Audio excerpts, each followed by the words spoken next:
Hello, everyone, and welcome to Getting to Know the Garnet. I'm your host, Brandon Hodnett. Today, I'm joined by Marie Mancini, Director of Sports Medicine at Swarthmore.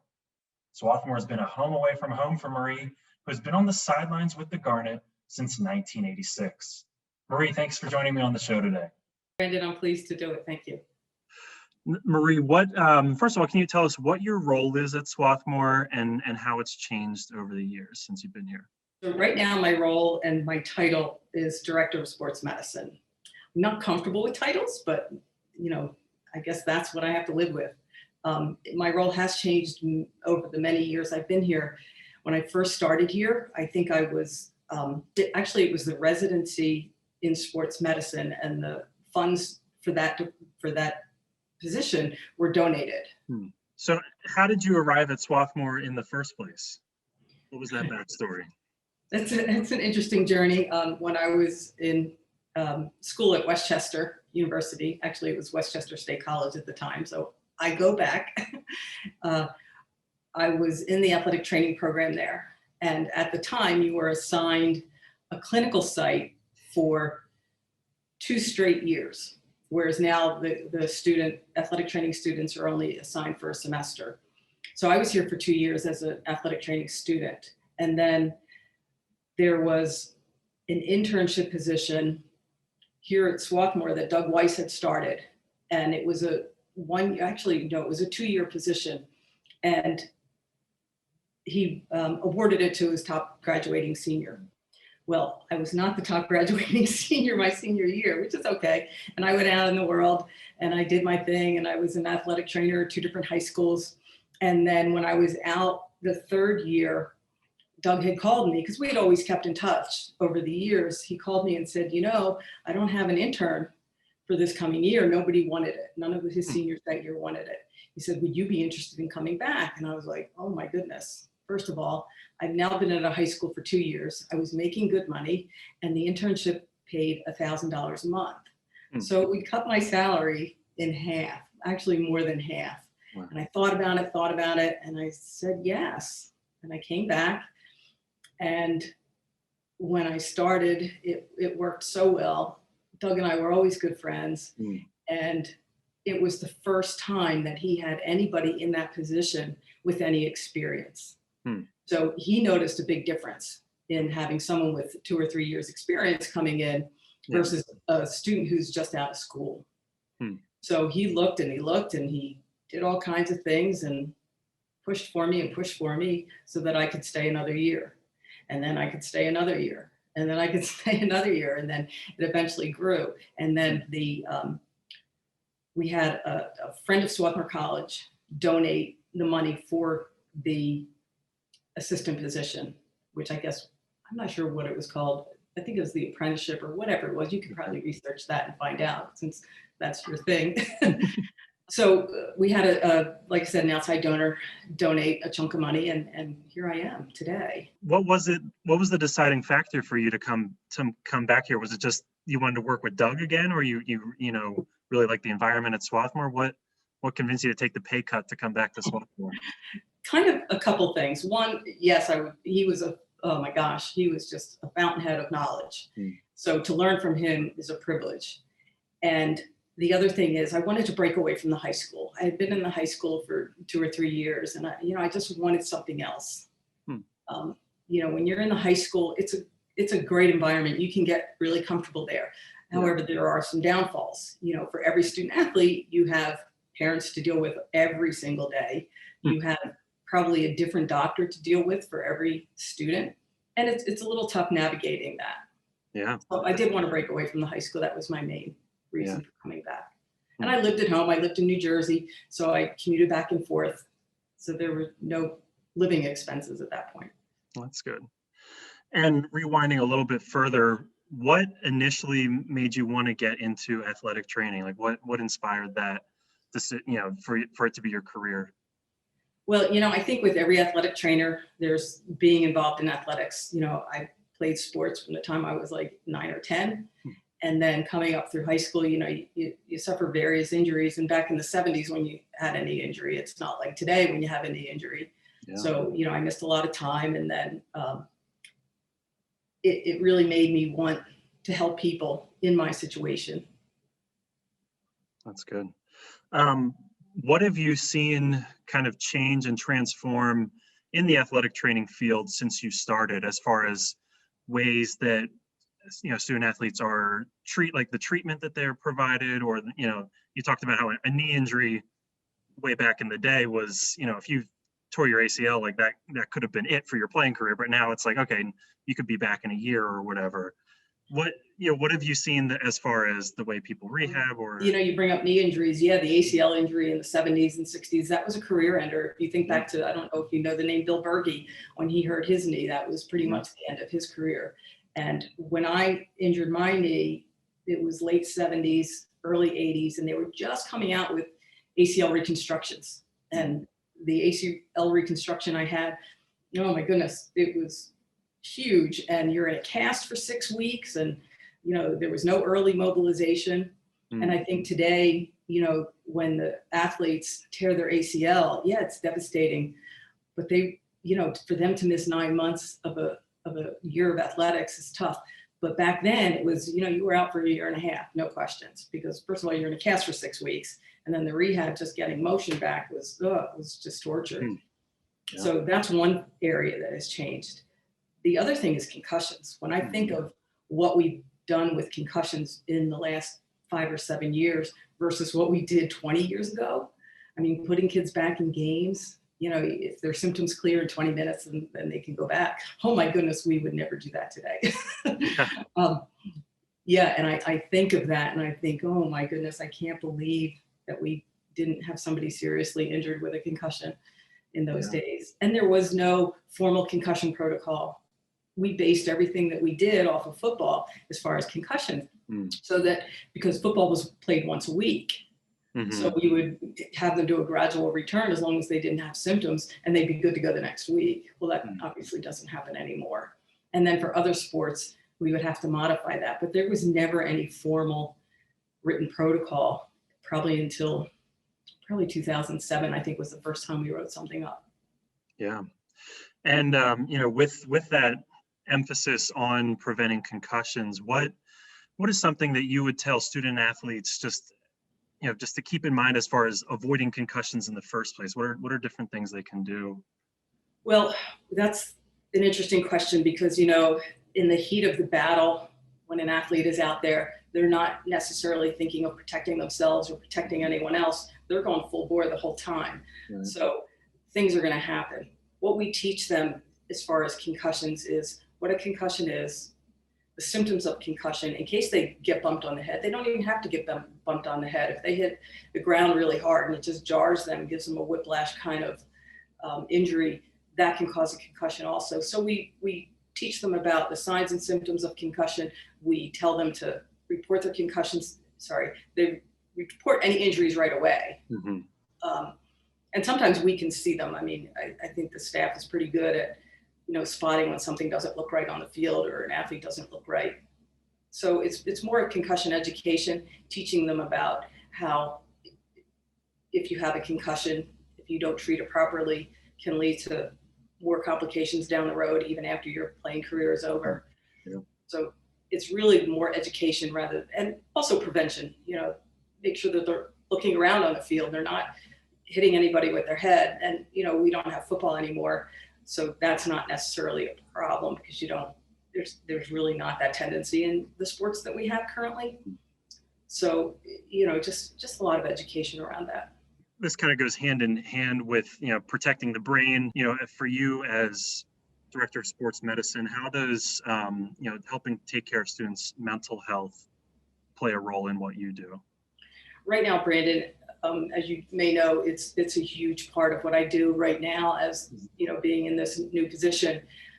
We have recently, I guess not so recently, I think it was like 3 years ago this spring, we brought Amber Bowler on board as our department psychologist on a part-time basis, so that she can help our student athletes down in the athletic facility. Let's talk as though there is no COVID. So when she would be here, she would put in 6 hours a week. It was usually a Monday or a Tuesday. She would flip-flop weeks and be here from 9 to 3. and students can email her at garnethealthymind@swarthmore.edu, and that goes directly to her. And it's completely private, so that she would get back to them and set up an appointment time with them.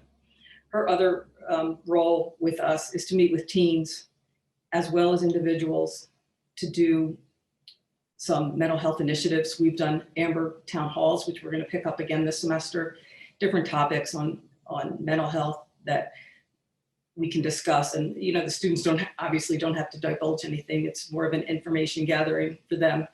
And we're also going to do mental health minutes with Amber this semester, where she will record, well, you will record for us, her doing just a 1-minute spiel on like healthy sleep habits and how to deal with your anxiety and those kinds of things.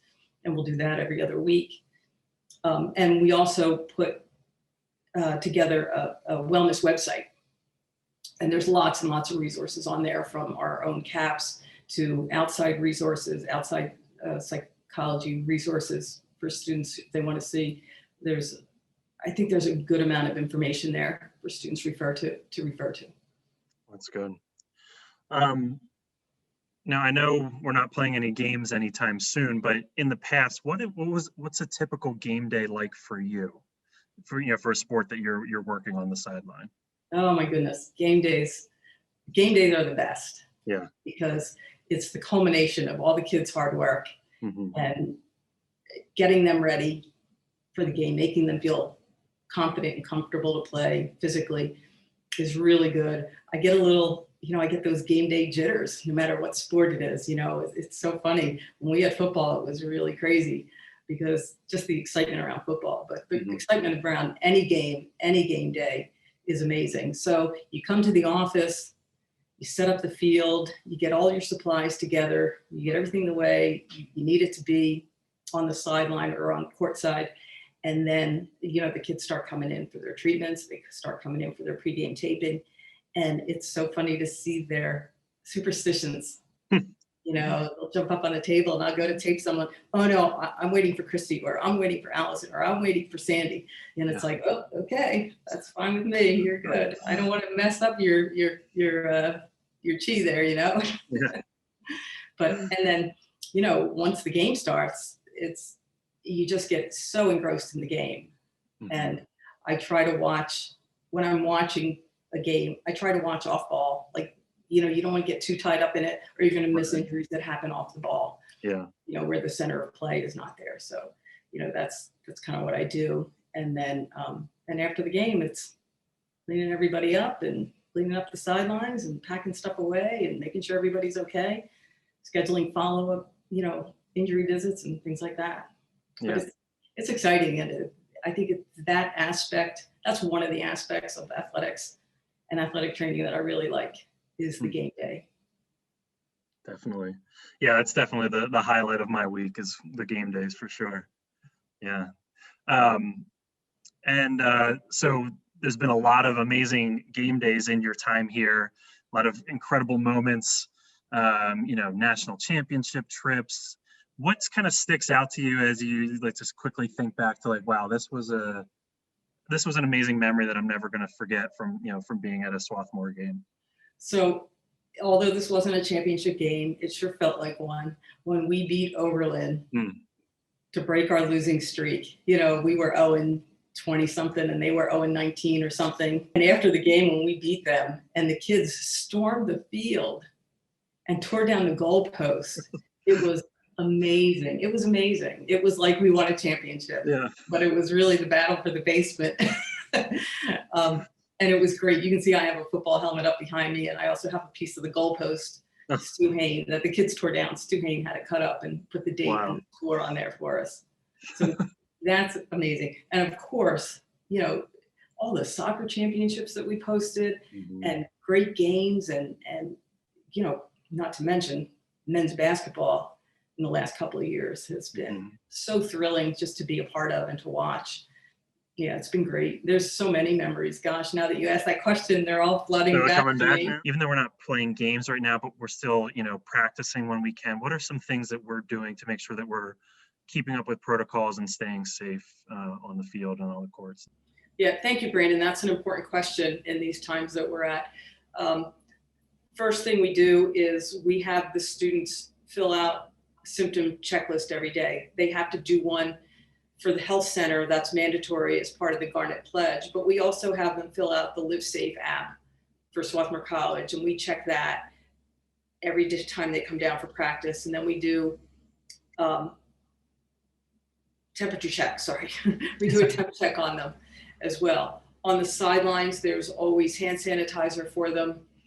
And we make sure they're physically distanced so that when they set up their gear on the sidelines, we make sure that it's, at least 6 feet apart. So when they come off for water breaks, they don't have to, they're not in groups. And also they're required to bring their own water to practice and their own vessel with it fills. That way nobody's touching anything of theirs. So everything is like that. We also have a testing program in place, and that's done through the health center. It's not specifically for athletes, it's for all students. And they are tested on a weekly basis. And any cases that come up, the health center does contact tracing on the student side for them. So we haven't had any pushback. You'll get kids, they have to be masked even when they're playing and running, and they have to remain distanced. But you'll get kids who, the mask is down to here, and you notice that, hey, you got to pull that up, and of course they do, which is really good. There's really no pushback. Everybody knows that it's for the safety of the whole community, so that everybody remains healthy. I've suggested, actually, I can't take credit for this. I think Harley did it with her volleyball team, and it just happens to be sitting right here next to me. And I've suggested to the athletes that they invest in this little silicone device. And what it does is it goes inside the mask, and it keeps the mask off your face. Okay. So when you're playing sports and you're breathing, you're not sucking in the mask. Right. So it keeps that space, and that's really nice. And they work, actually. That's a really good idea. I'll have to check. So I encourage all our athletes to invest in them. They're not expensive. Yeah. You can get them in a 6-pack or a 3-pack or something like that. And they're great. And you just wash them because they're all silicone. And it's a nice advantage. I think kids should do that, especially the athletes. Oh, that's awesome. Yeah, I'm definitely going to check that out myself. And Marie, you're sitting in your new office over in the annex. What's that space been like? What are some of the the advantages now that you've moved, settled in over there? What have you seen as some of the advantages to having that space and some of the new technology or whatever you have over there? Well, we have probably the biggest thing in this facility are the new Whirlpool baths. They can fit in the large. There's 2 sizes. In the large one, we could fit probably 6 or 8 people. In the smaller one, probably 4 or 5 easily. We haven't been using them this year for obvious reasons, but that's a great thing. It's a full rehab space. There's limited taping tables, but there's a treatment area, a taping area, and a rehab area. So it's a fully functioning athletic training room. And it's really nice. Just the fact that it's new, any space that's new is nice. I like it. I have the office with the window that overlooks the turf and the track, so I can see what's going on there, and it's nice. I was a little reluctant to move because I really liked my office up where the coaches are, and it took me a little while to get used to this, but I really like it. Yeah. And the tennis courts are here, and Jeremy and Jason are here too, so I can always stop by and say hello to them, whereas they were so removed from everybody, and now I feel like it kind of brings everybody into the fold because I kind of go everywhere, chat with people. Yeah, it just seems like it makes sense to have something down there since there's so much going on in that area of our facilities. I do want to ask you a question about you personally. What's something fun about you that most people don't know? Oh my goodness, I don't know. I don't think I'm a lot of fun. I don't know. I'm a Phillies season ticket holder. I don't know if many people know that or how fun that is, but yeah. I think it's pretty fun. I know I've got tickets from you before, and I really enjoyed going there. Yeah, they're great seats, aren't they? Yeah. I'll never give them up. What's the best Phillies game that you've been to? Oh my goodness. We went to my nephew, who at the time, I think he was like 11 or 12, and we went to the San Francisco, I forget what series that was, but it was, obviously it wasn't the World Series, but it was the playoff series, might have been the championship series. We had so much fun. We it was just amazing. And it was such a thrill for him. And I think that's what made it so great for me, was that he got so caught up in it. And he's such a huge Phillies fan that he just, oh my God. And our section was so funny. They were just great. So that was a good one. And I saw, who was the third baseman they picked up? Didn't keep him very many years, but he hit for the cycle, and we were there for that game. Okay. Yeah, and actually I saw Greg Jeffries hit for the cycle too, Oh, cool. which is kind of rare because, you're more likely to see a no-hitter than somebody hit for the cycle. Yeah. I've seen that twice. Wow. Never seen a no-hitter. Okay. I'm trying to remember if that was David Bell or. I think it was David Bell. How many games do you try to go to? As many games as you can, or do you? We do. Yeah. We try and my mom went with me for many years. Now she's a little older. She's not able to go and get out. But so now my girlfriend and we grew up together. And speaking of my mom, all I have to do is mention her name. She calls.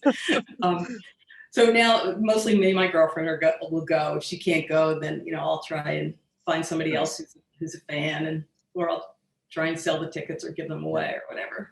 Very cool. Well, here's hoping we can go to some games this summer. I know. And Marie, as we're kind of wrapping up here, what has Swarthmore meant to you after all these years? If you could kind of summarize it. Wow, that's a good question too, Brandon. It's really been like a home away from home. The kids are great, and I think the kids are probably what keep people here the most. They're so much fun, and they're so different, and they're just so Swarthmore. And there's always that something about them that, you'll talk to them, and they do so many different things, and they travel everywhere, and, they start up programs, and they're brilliant. It's amazing. And the kids have really kept me here, and the staff. I mean, I've had such Mm-hmm. good relationships with people here at Swarthmore College. It's really been great. I mean, from working with Doug Weiss, the legend at Swarthmore, to just kind of creating sports medicine in my way, but keeping his legacy alive, I think is important. So, but it's just a great community. It's a nice, wholesome community where people help each other.